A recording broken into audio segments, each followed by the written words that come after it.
Bonjour et bienvenue. On a tous en tête cet objectif, le fameux chiffre magique des 10 000 pas par jour. C'est partout, sur nos montres, dans les applis, c'est un peu devenu le saint graal de la santé au quotidien. Mais est-ce que ce chiffre est vraiment basé sur la science? C'est ce qu'on va voir ensemble. Voilà la question qui nous intéresse aujourd'hui. Ces 10 000 pas, c'est la cible idéale pour vivre plus longtemps? En fait, il se pourrait bien que ce chiffre tienne plus d'un coup marketing bien senti que d'une véritable recommandation scientifique. Heureusement, la recherche a beaucoup avancé et elle nous donne aujourd'hui une image bien plus claire et franchement bien plus encourageante. Bon, alors, allons-y pour notre première découverte. On va se pencher sur une méta-analyse, c'est-à-dire une étude qui compile les résultats de dizaines d'autres études, donc c'est du solide. L'objectif était simple, trouver le moment précis, le nombre de pas exact, à partir duquel la marche commence réellement à protéger notre santé. Et la réponse, elle est assez surprenante. Et voilà le premier chiffre clé à retenir. Selon cette énorme analyse, pour la santé du cœur, les bénéfices démarrent bien plus tôt qu'on ne le pense, à seulement 2337 pas par jour, et oui, même pas 2500, le risque de décéder d'une maladie cardiovasculaire commence déjà à baisser. C'est un objectif qui est pour le coup vraiment accessible pour presque tout le monde. Et ce n'est pas tout. La même étude nous montre qu'à partir de, disons, un peu moins de 4000 pas par jour, le risque de mortalité, cette fois toutes causes confondues, se met lui aussi à chuter.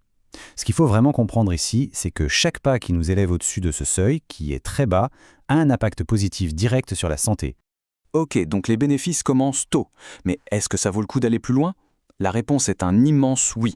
Les scientifiques parlent d'une relation dose-réponse, et elle est très claire ici. En gros, plus on en fait, plus ça paye. Une grande étude de 2020 a montré que si on passe de 4000 à 8000 pas, le risque de mortalité baisse de 51%. C'est énorme. Et si on pousse jusqu'à 12 000 pas, on atteint 65% de risque en moins. Le message est limpide. Plus on marche, plus on se protège. On en arrive à une autre question super importante. Est-ce qu'il faut marcher vite, faire monter le cardio, ou est-ce que le simple fait d'accumuler les pas suffit? En gros, c'est la quantité ou la qualité qui prime. Eh bien, la science a une réponse très nette à ce sujet. C'est la même étude de référence publiée dans le JAMA qui a décortiqué ça. Et la conclusion est sans appel. Le facteur critique, le seul qui compte vraiment à la fin, c'est le volume total de pas. Une fois qu'on a pris en compte le nombre de pas qu'une personne fait dans sa journée, sa vitesse de marche, elle, n'a plus d'impact significatif sur la mortalité. Et d'ailleurs, pour que ce soit bien clair, les chercheurs l'écrivent noir sur blanc dans leurs conclusions. C'est une affirmation scientifique très forte. Autrement dit, il vaut bien mieux se concentrer sur le fait d'intégrer plus de marche dans sa journée, peu importe le rythme, plutôt que de se mettre la pression pour maintenir une allure de marathonien. Chaque pas compte, qu'il soit lent ou rapide. Alors là, on aborde une découverte majeure qui répond à un problème très concret du quotidien. Atteindre un objectif de pas élevé tous les 5 jours, ça peut être décourageant, voire impossible pour beaucoup. Mais alors, qu'est-ce qui se passe si on concentre ses efforts sur le week-end, par exemple?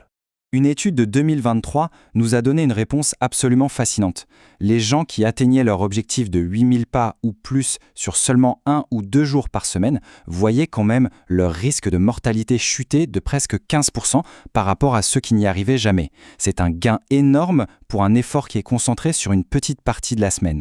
Et c'est peut-être ça l'information la plus libératrice de toutes ces recherches. L'étude montre qu'il y a un effet de plateau. La différence de bénéfice entre quelqu'un qui marche beaucoup 1 ou 2 jours par semaine et quelqu'un qui le fait tous les jours est en fait très faible. La courbe s'aplatit. Ça veut dire qu'il n'y a pas besoin d'être parfait tous les jours. Une approche tout ou rien n'est absolument pas nécessaire pour avoir des résultats significatifs. Bon, on a vu pas mal de chiffres, pas mal d'études. Comment on fait le tri et on transforme tout ça en un plan d'action simple, un message clair qu'on peut appliquer dans la vie de tous les jours. C'est ce qu'on va synthétiser maintenant.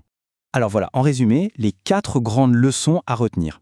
Primo, les bienfaits commencent très bas. Pas besoin de viser la lune dès le départ. Deuxio, plus on en fait, mieux c'est. Le risque continue de baisser, donc chaque effort supplémentaire est récompensé. Tertio, le volume avant la vitesse. Chaque pas compte, peu importe l'allure. Et enfin, quatrièmement, la régularité, c'est flexible. Même 1 ou 2 jours plus actifs dans la semaine font une différence énorme. C'est une vision beaucoup plus réaliste et moins intimidante que le vieux dogme des 10 000 pas par jour. On termine avec une question pour la route. Mettons de côté les grands objectifs inatteignables. La science nous le dit, même un tout petit changement dans la routine quotidienne peut avoir un impact réel et mesurable. Ça peut être de se garer un peu plus loin, de choisir les escaliers, de faire un petit tour après le repas. La question n'est donc plus de savoir comment atteindre 10 000 pas, mais plutôt quel est le prochain petit pas que l'on pourrait faire.